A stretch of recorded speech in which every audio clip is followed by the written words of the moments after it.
Today we're continuing my series on a supposed development theory concerning Jesus' engagement with the Pharisees and the Gospel's engagement with the Pharisees. As discussed in earlier videos in this series, this is a thesis that's put forward by Craig Keener in both his commentary on Matthew and in his commentary on John. And the theory is that Matthew engages more with Pharisaism than either Luke or Mark, and that this reflects the fact that Matthew is supposedly written later than either Matthew or Mark, and then John supposedly does even more with the authority of the Pharisees, and the Pharisees being the opponents of Jesus, than Matthew. So it's supposed to be a continued development, and because John is later than Matthew. And the theory is that this development reflects the fact that the Christians after AD 70 were being persecuted by the rabbinic group, which were sort of the ideological Pharisees of their day. Sadducees didn't really have much purchase at that time, and of course the priesthood didn't have the same clout because the temple had been destroyed. And so supposedly Matthew and John are emphasizing more opposition by the Pharisees to make their gospels relevant. Keener even goes so far as to imply quite strongly, I've documented that before, I'll document it again in a later video, that in a few places they attribute things to the Pharisees that the Pharisees didn't do. So that they're actually modifying the facts in order to make their gospels more relevant to their readers who were being persecuted by Pharisees. All right, so that's the thesis that I'm disagreeing with. And this is part of my ongoing theme. Gospel development theories are all bunk. I mean, you just investigate these and you just find they just do not work. In this case, it's so poor of a theory that it doesn't even describe the evidence correctly. Even an ad hoc theory will sometimes accurately describe the evidence and then develop some very convoluted way of explaining the evidence that's not plausible. But in this case, the very description of the evidence is wrong. Matthew does not engage Pharisaism more than Mark and Luke. In fact, Luke engages with Pharisaism and has negative things about Pharisaism somewhat more than Matthew, and way more than John. So it's so bad that even the description of the evidence is wrong. And so I'm doing this from multiple different angles. Last time I talked about controversies surrounding the rules of the Pharisees and showed how this thesis of development doesn't hold with respect to these controversies concerning the rules. And I want to say right here, I'm dividing this into categories in order to arrange and organize the material. We're going to find one category later, just one, where John has like a couple more numerically in that category. This will be a couple videos later than Luke does, I believe.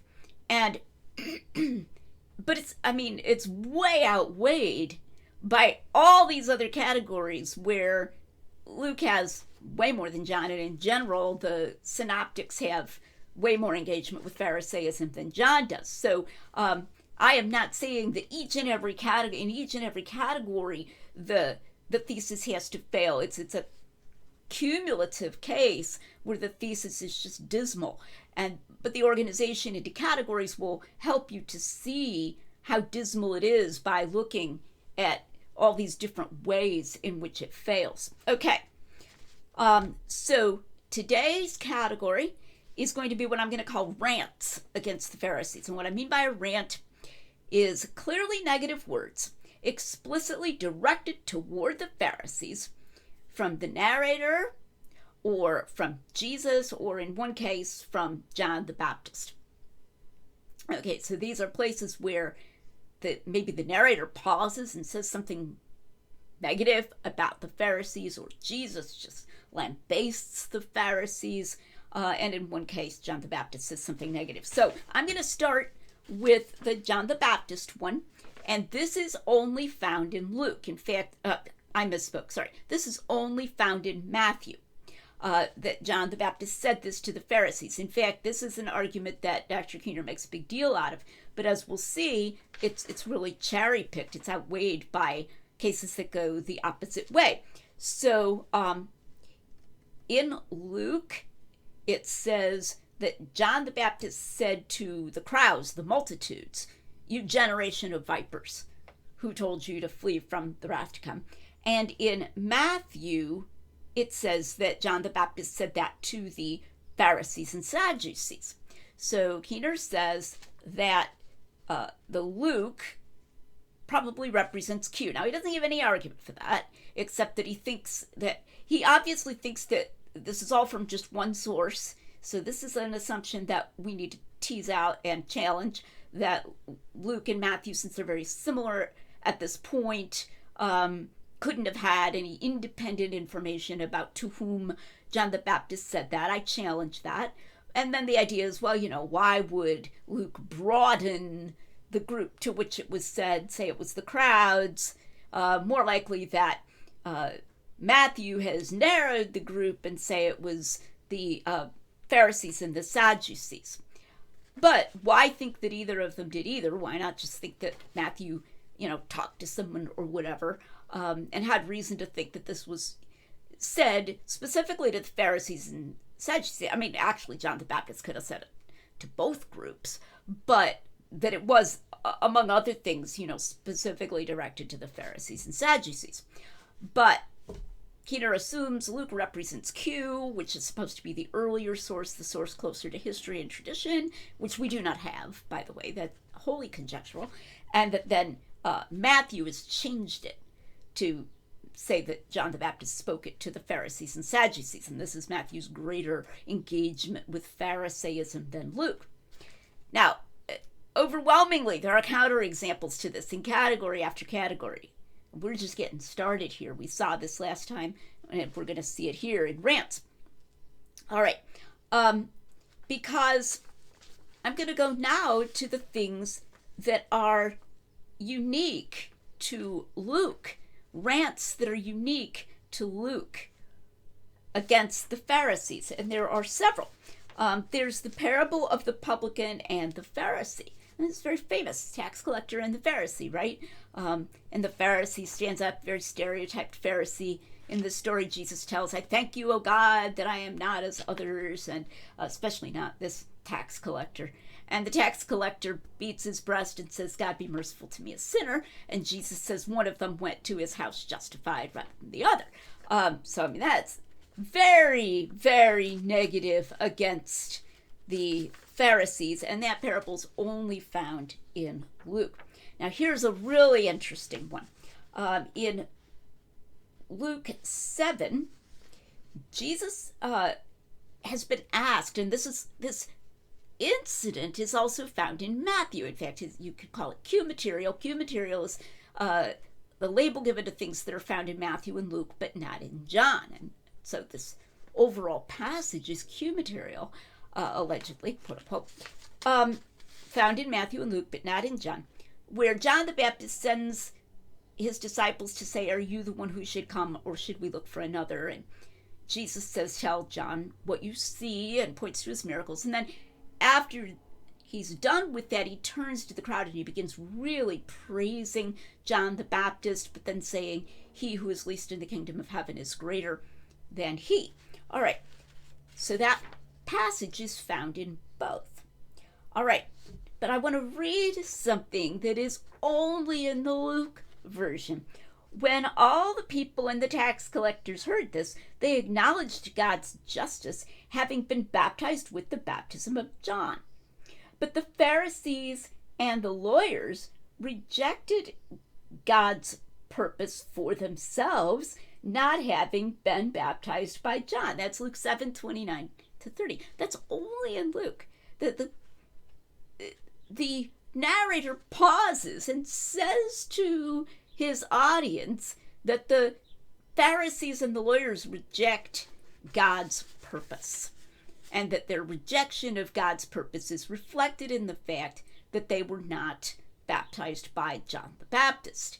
All right, so he's like saying an extra negative thing about the Pharisees that is not found in the parallel passage in Luke. That little pause and the extra negative comment about the Pharisees not being baptized by John. Notice too that this confirms the idea of some tension between John the Baptist and the Pharisees. All right, so we've just seen that Keener implies that Matthew was historically said that John the Baptist, used that phrase "generation of vipers" for the Pharisees and Sadducees, when that wasn't found in his source, which was supposedly Q. But we actually have this indirect confirmation that there was some kind of tension between them, and the Pharisees had elected not to be baptized by John.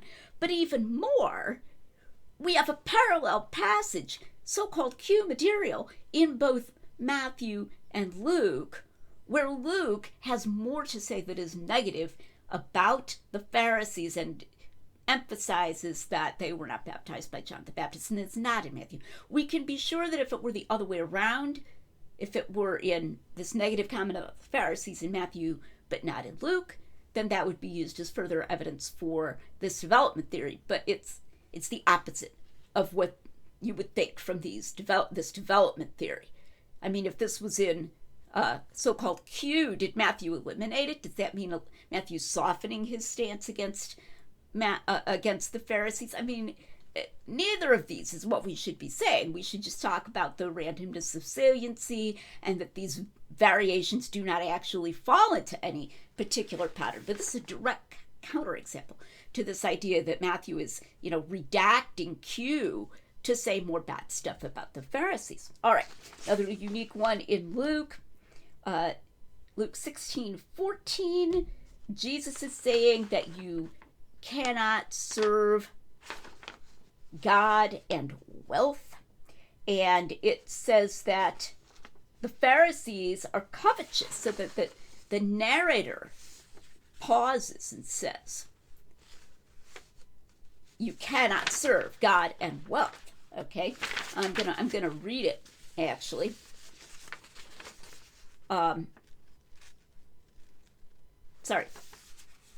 Jesus says, you cannot serve God and wealth.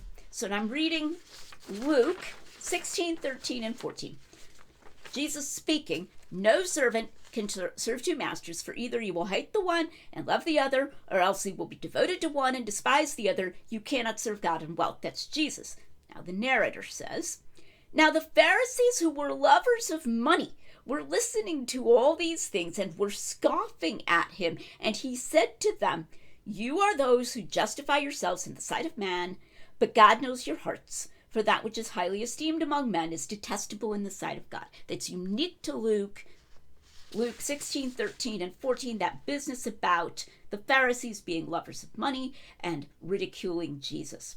Now, the saying that you can't serve two masters, you cannot serve God and wealth, is found in the Sermon on the Mount in Matthew.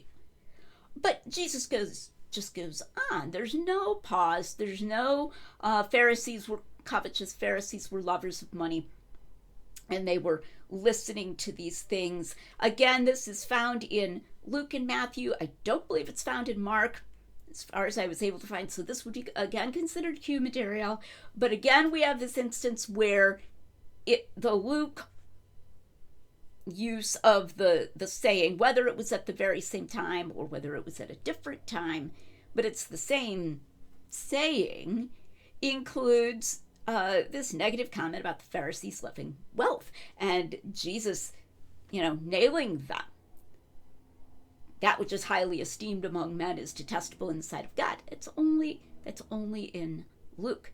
Rant against the Pharisees in Q material. Again, if it were the other way around, that would be used as an argument that Matthew has redacted Q to say more bad stuff about the Pharisees, but it's in Luke, not in Matthew. All right.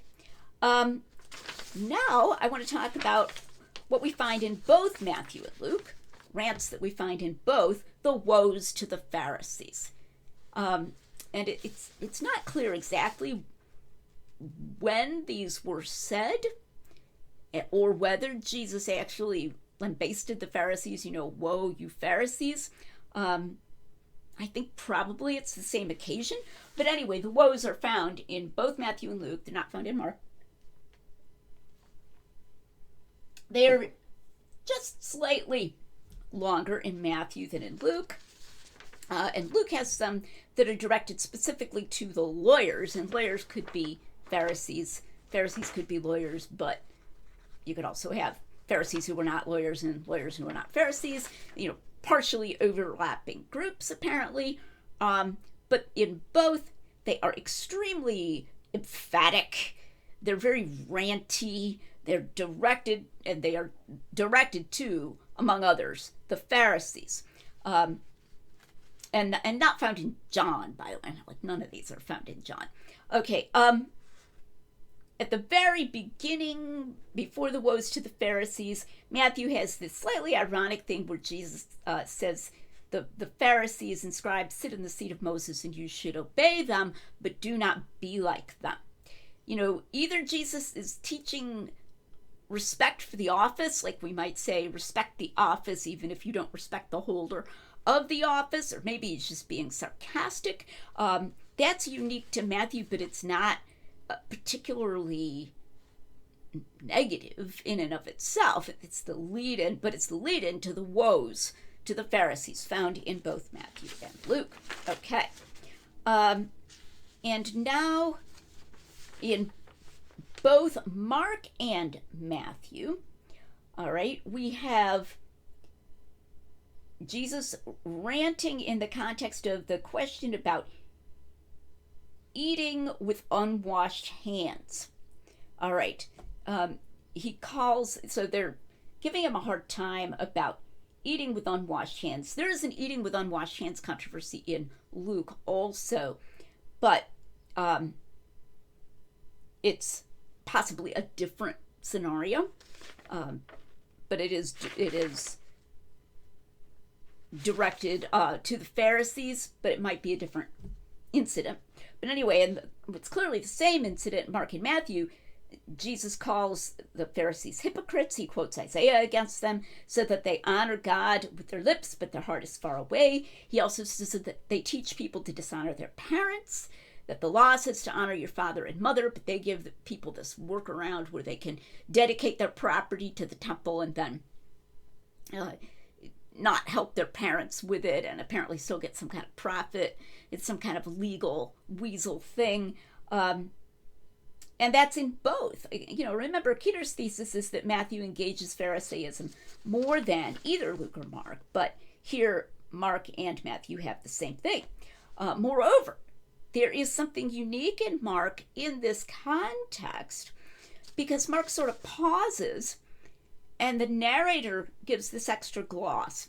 He says, for the Pharisees and all the Jews do not eat unless they carefully wash their hands, thereby holding firmly to the tradition of the elders. And when they come from the marketplace, they do not eat unless they completely cleanse themselves. And there are many other things which they have received as traditions to firmly hold, such as the washing of cups, pitchers, and copper pots. That's only in Mark 7. And I bring that up, Mark's sort of glossing it for his Gentile readers, that when it's a matter of trying to clarify something or say more about something for relevance to your readers, this is added sort of negativity about the nitpickiness of the Pharisees, and it's uniquely found in Mark's version of this story. So, so much for Matthew engages Pharisaism more than Luke or Mark. All right. Then another one that's in both Mark and Matthew, Mark 8:11, and then two instances in Matthew 12 and in Matthew 16. In both of those places, the Pharisees come to Jesus and ask him to show them a sign. And one of the Matthew instances, probably, I believe it's the Matthew 12 one, looks like the same as in Mark, and then apparently they did it another time. And in Matthew, Jesus says that a wicked and adulterous generation seeks for a sign. So it's pretty harsh words. But in Mark, even though he doesn't use that phrase, wicked and adulterous generation. He's obviously very impatient. Mark says that he sighed deeply before answering. Okay, so, it's like Jesus crying out loud, right, in Mark. So I don't think we should put some kind of big emphasis on the fact that that particular phrase, the wicked and adulterous generation seeks for a sign, is only in Matthew. The incident and Jesus' impatience is in both. And I also want to emphasize something kind of interesting. Remember, this is a development thesis where John is supposedly engaging Pharisaism more than the synoptics. Completely wrong. John has an incident, which I believe is different, after the early temple cleansing. And of course, very common idea that John dischronologically moved the temple cleansing, and Keener holds to that idea, that John dischronologically moved the temple cleansing.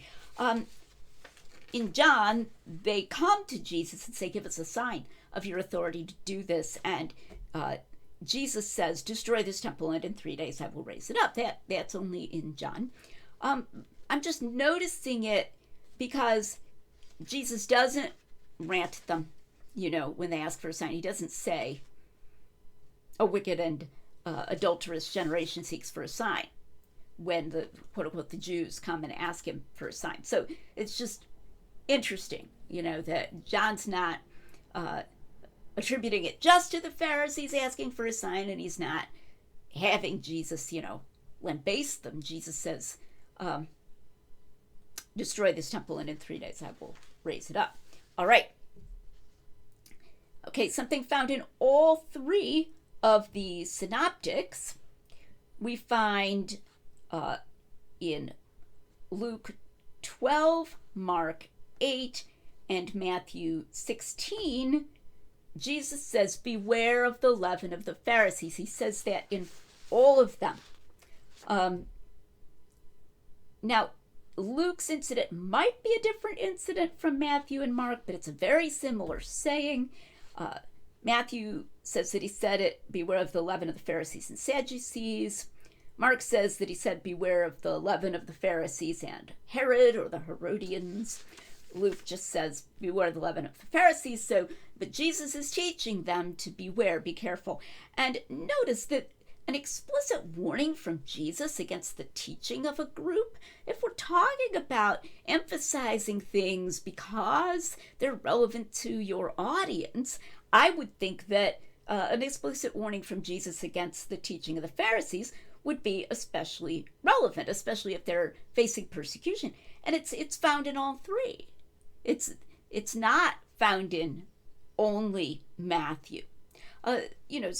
Similarly, to go back to the place where Luke says that they're mocking at Jesus, to say that you can't serve God and money, they're ridiculing him. You could think of this as being relevant, especially relevant to Christians in an audience that are being mocked by the Jewish leadership of their own day. If we're going to talk about, potential relevance, and that one is only in Luke. Okay, so contra this idea that Matthew, more than the other synoptics, tries to include things that are really relevant to his audience because they're facing persecution and trouble with the Pharisees in their own day. Okay, and then finally, what things are unique to John? Okay, well, rants, because rants is our theme today. Okay, I've only been able to find two that are unique to John, and I also want to emphasize I've only been able to find two in John. I mean, John doesn't even have any of these other ones that are in the synoptics. Okay, so the only ones in John at all that could be considered rants, I can only find two. In John 8:13-19, Jesus is talking to the Pharisees. They say to him, you are testifying to yourself, your testimony is not true, and he gets into a debate with them, and he says, you do not know either me or my Father. So it's negative comment to them. And then in John 9, after the incident of the man born blind, the Pharisees, they just walk right into the punch. They say to Jesus, are we blind? where he's talking to the man born blind. And he says, your blindness remains because you think that you can see. So it's a very profound comment that they think that they're better. They think that they're righteous. Very similar to the kinds of interactions we find between Jesus and the synoptics. I think there's definitely convergence here on his relationship to the Pharisees, that they're self-righteous, right? Similar to where Luke says, that which is highly esteemed among men is detestable in the sight of God, okay? And so forth, that the Pharisees think too highly of themselves and then make rules for other people, similar to Jesus saying, you think that you see, and therefore your blindness remains. Those are literally the only two things I've been able to find in John that fit this definition I gave of rants, which is explicit negative words from the narrator or from Jesus or some other authoritative character lashing out at the Pharisees, John the Baptist being one of them. There's only these two. Now, if your head is spinning with all these variations, that's okay, because the whole point is that these are just variations. They don't follow a development line. They don't fall into a pattern of redactive agendas. Trying to attribute them to redactive agendas ends up not even accurately describing the data, much less plausibly accounting for the data. It's just astonishing.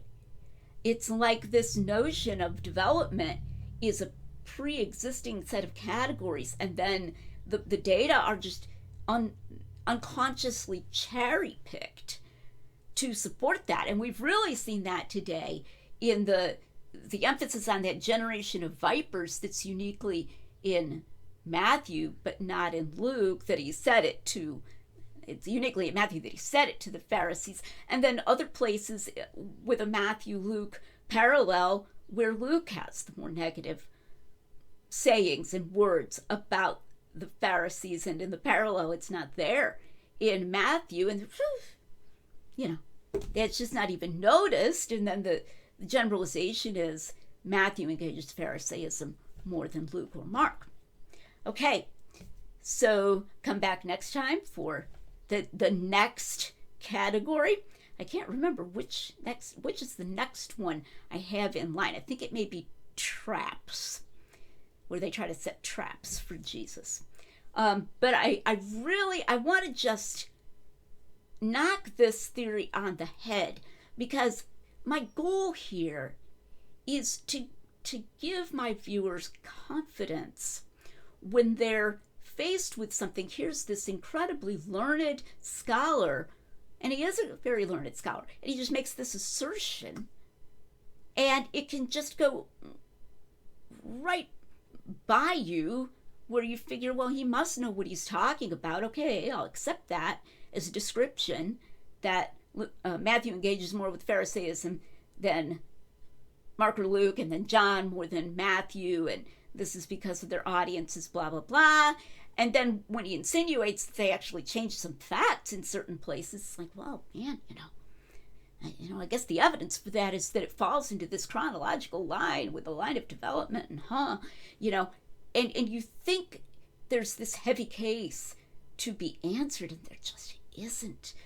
The evidence doesn't even begin to support it. It doesn't even meet the first criterion of being accurately described. And it's a sad comment on the discipline of New Testament studies that it takes an outsider to notice this.